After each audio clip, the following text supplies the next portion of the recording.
गुरु मंत्र साधना.com में आप सबका फिर से स्वागत है। आज का जो मेरा कंसेप्ट रहेगा यक्षिणी साधना को लेकर रहेगा और यक्षिणी साधना के बारे में मैं आपको फुल जानकारी प्रदान करूँ। देखिए, जो यक्षिणियाँ होती हैं ये भी एक तरीके से दैविक शक्ति होती है, ठीक है। उनको दैविक शक्ति बोला गया है। ये कई तरीके की होती हैं, ठीक है। जैसे 36 प्रकार की होती है। इसमें से जो 8 होती है ये प्रमुख होती है, ठीक है। 36 में से 4 जो यक्षिणियाँ होती हैं इनको गोपनीय रखा गया है। जो 32 यक्षिणियाँ हैं यही ज़्यादातर जो है साधकों के बीच में रही है। बाकी जो 4 यक्षिणियाँ हैं इनको गोपनीय रखा गया है। इसके बारे में किसी भी साधक को नॉलेज नहीं, ठीक है। इन्हीं 32 यक्षिणियों में से 8 यक्षिणियाँ प्रमुख मानी गई, ठीक है। ये इनका कंसेप्ट है। जो ये यक्षिणियाँ होती हैं, जो यक्षराज कुबेर हैं उनके अधीन ये रहती है, ठीक है। उनके मुताबिक ही चलती है, क्योंकि यक्षराज बोला गया है कुबेर जी को, और कुबेर जो उनको आज्ञा करेंगे उनके मुताबिक ही वो चलेंगे। वैसे तो ये महादेव की सेवा में हाजिर रहती है, ठीक है। जो इनके प्रधान हैं, इनको आगे आधिपति हैं, ठीक है। वो जो जिम्मेदारी सौंपी गई है कुबेर जी को सौंपी गई है, ठीक है। कुबेर जी ही इनका करते हैं आगे जो कुछ भी देख रेख, जब उनके मार्गदर्शन से आगे चलती। देखिए, जो यक्षिणियों का जन्म हुआ है यह महादेव के पसीने से हुआ है, ठीक है। जब महादेव के ऊपर कामदेव ने तीर चलाए थे, ठीक है, वो तीर उनके जाके बॉडी के ऊपर लगे थे। महादेव क्रोधित हो गए और आगे उनका जो तीसरा नेत्र है वो खुला, कामदेव को भस्म कर दिया गया। वही जो कामुकता थी उनके पसीने, मतलब चेहरे के ऊपर पसीने के रूप में निकलने लगी। वही जो आगे चल के जहाँ जहाँ गिरी वो धरती के ऊपर, वहाँ वहाँ यक्षिणियाँ पैदा हुई, ठीक है। तो ये इनका कंसेप्ट है। जो आगे अश्वनियाँ होती है तो उनको जाके ये परेशान करने लगे, ठीक है। उनके साथ वो जो भोग की इच्छा करने लगी तो उन्होंने इनको श्राप दे दिया, ठीक है। जाओ, आप अपने जो देवत्व है इसको खत्म कर दोगे, मतलब दैविकता से नीचे गिर गई वो, ठीक है। पहले ये देवताओं के समान ही थी, इनको रखा गया था। जब इन्होंने इस तरीके से कुछ हरकतें की उनको नीचे कर दिया गया देवताओं से, ठीक है। अपने उसी दैविक गुण को पाने के लिए जो होती है ये लोग इनको सिद्ध करते हैं, ये सिद्ध होती है, ठीक है। पर जो उन्होंने आगे जैसे इनसे क्षमा याचना करी तो उन्होंने इनको माफ कर दिया, ठीक है। और ये बोला कि जो भी तुम्हें व्यक्ति साधक सिद्ध करेगा उसके बाद ही आप अपने जो वापस देवता गुण हैं उनको प्राप्त करोगे। उसके बाद ये कोई खुद ये ढूंढती है कि कोई इनको साधक सिद्ध करे, ठीक है। हम भी अपने देवता गुण को प्राप्त करें। तो ये इसका कंसेप्ट होता है। ये बहुत ही पॉजिटिव शक्ति है। जब आप बंदे के जुबान के ऊपर इसका नाम जाता है तो अंदर से पॉजिटिविटी फील होती है, ठीक है। पर ये देवताओं से थोड़ी सी नीचे है, पर ये एक दैविक शक्ति ही आप इनको मान सकते हैं। ठीक है। अप्सरा हो गई, यक्षिणी होगी, एक दैविक ही शक्ति है जो देवताओं के पास रहती है। ठीक है। इसमें से भी कुछ को हम तामसिक हैं, जो 12 तामसिक हैं। ठीक है। जो 12 है राजसिक है, 12 ही जो है सात्विक मानी गई है। 8 इसमें से प्रमुख मानी गई है। जैसे कुछ 1-2 के नाम मैं आपको बताऊंगा। ठीक है। जैसे कामेश्वरी यक्षिणी होती है। ठीक है।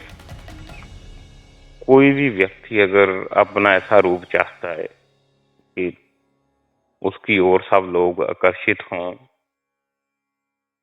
उसकी काम की जो इच्छा है वो उसकी पूर्ति हो, तो कामेश्वरी यक्षिणी को सिद्ध किया जाता है।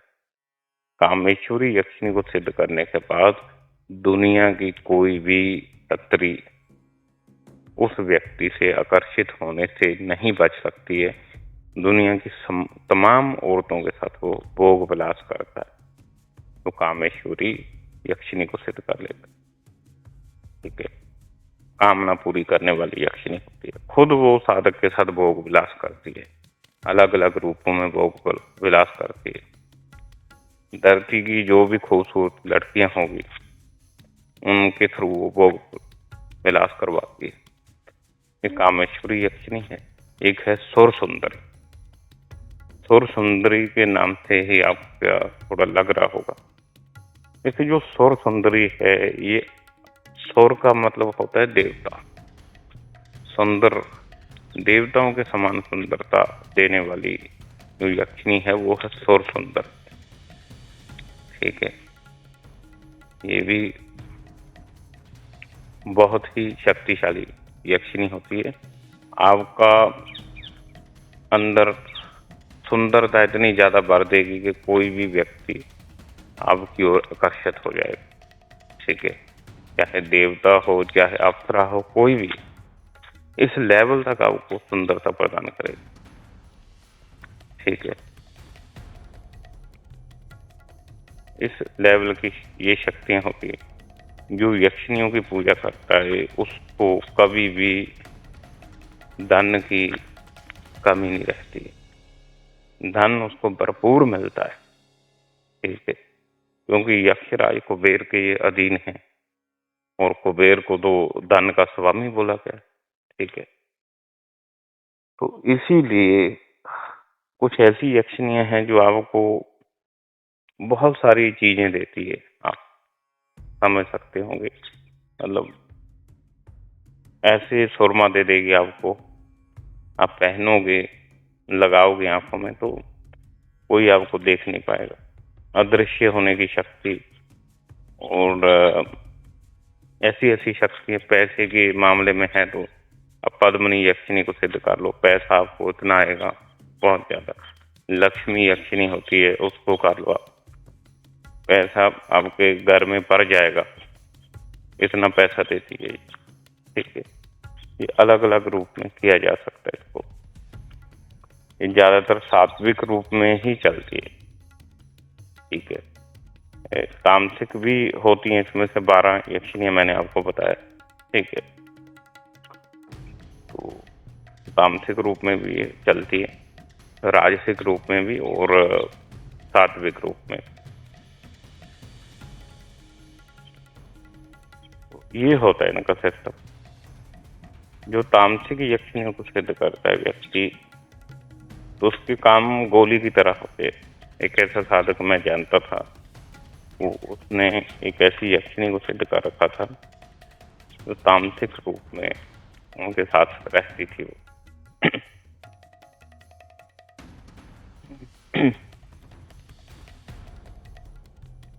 और कोई भी काम लेने के लिए वो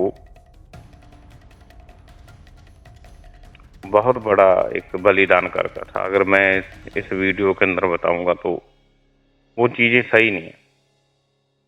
अंत में वो व्यक्ति बुरी तरीके से फंस गया, क्योंकि उसने जो है आदमियों का जो खून होता है उसका चस्का लगा दिया था उसको, और वो हर वक्त उसको आदमियों की जरूरत पड़ती थी जो उनका खून निकाल सके। तो इस तरीके से जो चीजें होती हैं इनमें नहीं जाना चाहिए, सात्विक रूप में, पॉजिटिव रूप में ही आप करो तो ज्यादा बेहतर है।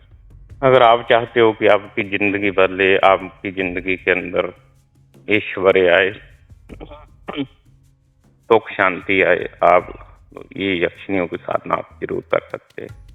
ठीक है, यक्षिणियों का ऐसा कंसेप्ट है, आपकी जिंदगी में हर चीज का आभार लग जाएगा। ठीक है, क्योंकि ये पॉजिटिव शक्तियां हैं, कुछ भी बुरा नहीं करती है। ठीक है, पॉजिटिव वे में ही ये चलती है। ठीक है,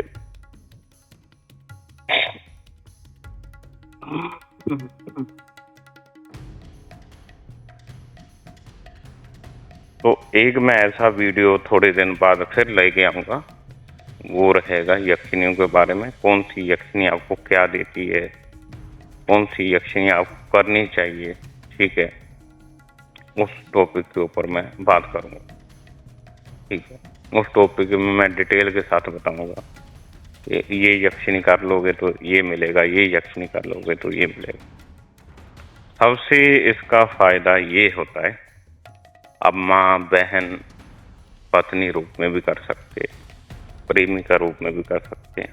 पर एक चीज मैं आपको बोलता हूँ, पत्नी रूप में करोगे ठीक है, और दूसरी शादी कर लोगे, जब भी आप करोगे शादी तो आपकी मृत्यु निश्चित है। तो उन्हीं लोगों को पत्नी रूप में करनी चाहिए जिनको आगे शादी ब्याह नहीं करना, क्योंकि इनके अंदर तलाक का कोई सिस्टम नहीं है। जिस समय आपके इंसान के साथ आपने शादी कर ली तो उस समय आपकी मृत्यु है। ये मैं नहीं बोल रहा हूँ, ये भगवान शिव बता रहे। ठीक है, दूसरी चीज, यक्षिणियों के जितने भी मंत्र हैं ये सब कीलित है, इसको खोलने के लिए कोई भी ऐसा साधक चाहिए जो उसको खोल सके। ठीक है, भगवान शिव का जो भी तंत्र है वो कीलित है, सिद्ध कर ही नहीं सकते आप। सिद्ध करने के लिए आपको ऐसा व्यक्ति ढूंढना पड़ेगा जिसके पास निष्कीलन करने का सिस्टम हो, तब ही जाके ये यक्षिणियां सिद्ध होती है। अदरवाइज इनको सिद्ध करना मुश्किल है।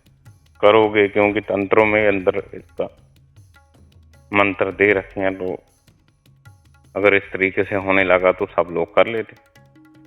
ठीक है, करते वही हैं जिनके पास इसको खोलने की चाबी होती है। ठीक है, वही कर पाते। ये शक्तियों के बारे में फिर पता कैसे चलता है, जैसे किसी व्यक्ति ने कोई बड़ी शक्ति को सिद्ध कर रखा, तो वही शक्तियां इनको आगे बताती हैं कि ये विद्या ऐसे सिद्ध होगी, ऐसे होगी, फिर ये लुप्त विद्याएं वापस आती है, वरना ये विद्याएं वापस नहीं आती है। बहुत सारी चीजें विलुप्त हो गई, इसी तरीके से, इसी कंसेप्ट से वो चीजें वापस आ जाती हैं। क्योंकि जो लोग ये विद्याओं को जानते थे बाद में मर जाते हैं, तो वो मामला वहीं दफन हो जाता है, अपने साथ ही वो ले जाते हैं। तो फिर आगे ये विद्याएं इस तरीके से फिर दोबारा से लौटती हैं। ठीक है, क्योंकि किसी भी चीज का कोई अंत नहीं।